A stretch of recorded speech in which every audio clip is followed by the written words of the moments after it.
have a plant anytime. You have it. I like it colorful. Kainumin ko muna maigit para matamis.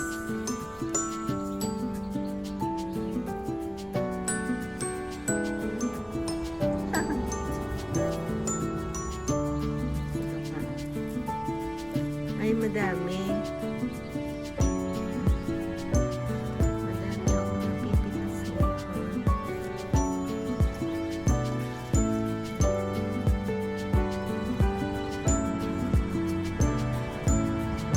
Buti hindi masipag yung ibon ngayon. Sabagay summertime, marami silang foods. Ayan na muna.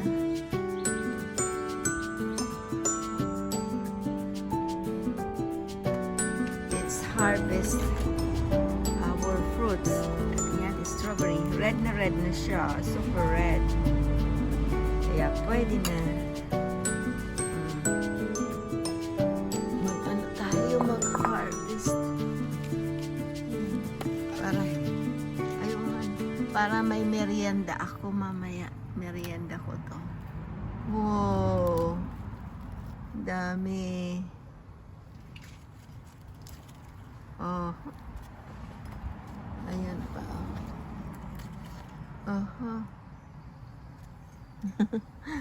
Ay, ito mo, deform.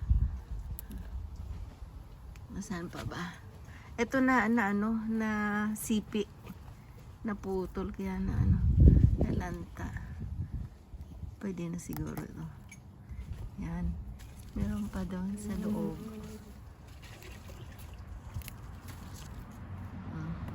Yung iba, yan pwede na rin ito.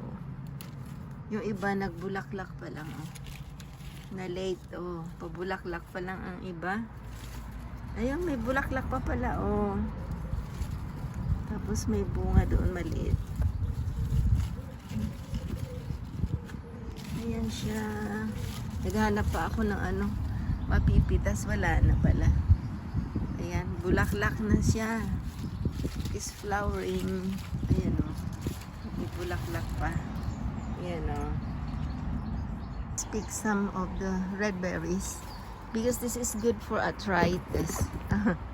Arthritis. So, tigaan natin pitasin. Maliliit lang bunga ngayon.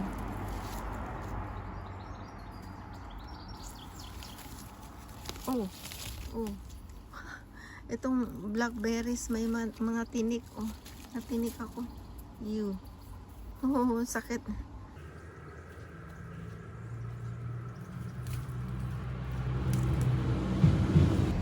Parang jewels to itong bunga ng red berries. So red and shiny. Red and shiny. Matamis na ito. Ayan, naglaglagan ng pinitas ko. Next week wala na ito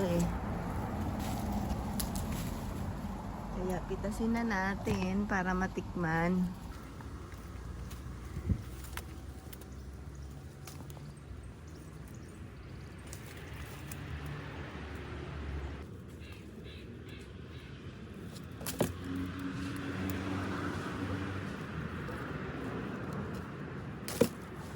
Ayan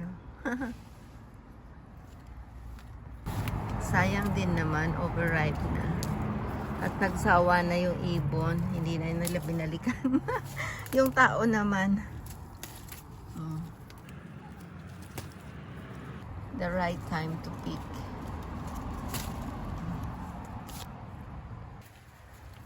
Ayan sa taas. Nadudurog na.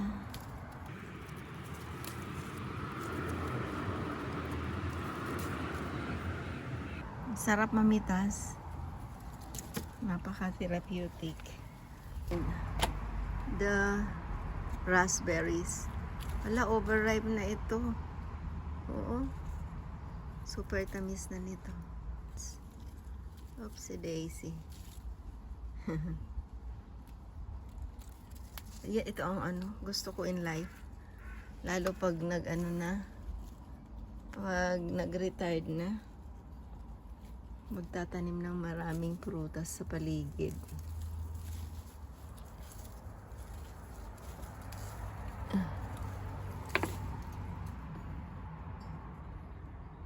Meron pa ba? Ang dami niyang bunga, oh. Hilaw pa. Ayan, oh. Pwede na ito.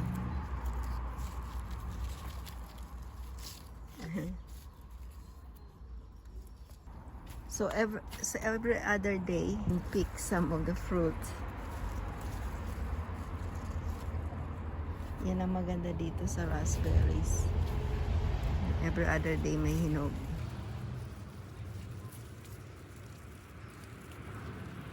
Kasi pag overripe na, nalalaglag na lang sila.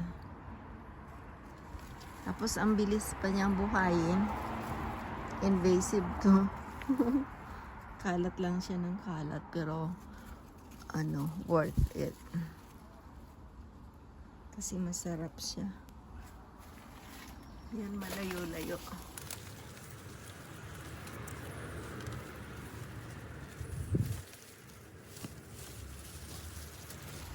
Buti ito, walang masyadong tinik.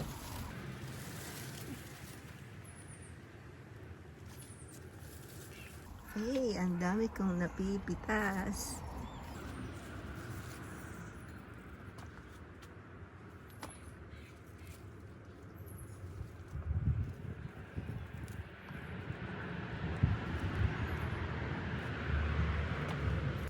And then this one.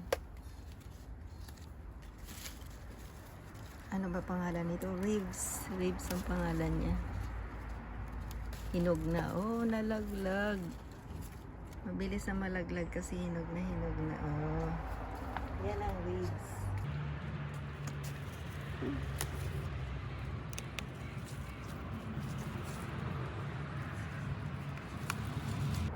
Meron pa. Ayan, pinitas ko na yung last na bunga ng ribs. Ay, meron pa dito. Naglaglagan. Oh, yung iba na laglag na. Thank you. May nakita pa akong sa ribs. Bunga. Yan. First time itong namunga. Oh. Nalaglag siya. Nalaglag. Isa pa dito. And then, ayun. Etong ribs, oh. Nasa maliit na paso lang yan. Oh. Di ko na itanim. Lilipat ko siya sa malaking paso. Yan. Tapos, harvest na natin yung last, cherry. Yan. Hinog na siya. Oh. Malayo-layo.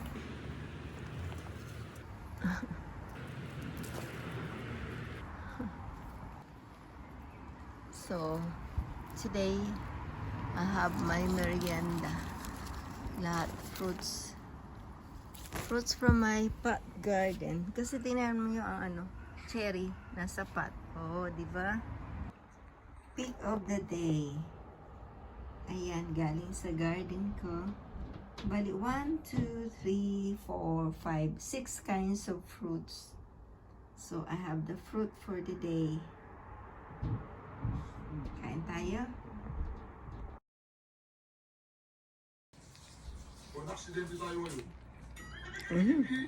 Tamis.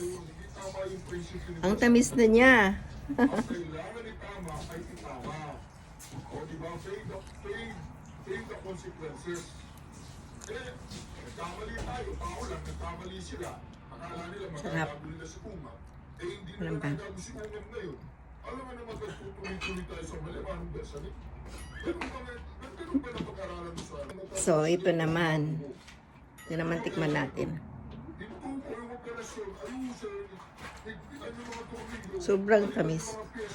At under na naman, goods na goods, Pwede yung mga nasayang na oras na panahon, kasalanan natin yun. Di ba, mayroong mga pasariling ganito. So, Ako hindi ako eto. sa sinabi niya eh. So, Ribs ba o ribs? Di ko alam paano basahin yun. R-I-B-E-S. So, it's ribs, hindi. Tikman natin. Depende, mayroong compromise agreement, pero dito hindi tayo dapat Tamis. compromise. Bakit? First harvest to. Diyan sa Baikal, Manong Garcia. Hindi ka approve doon na malaman natin kung sinong tumarantado dyan.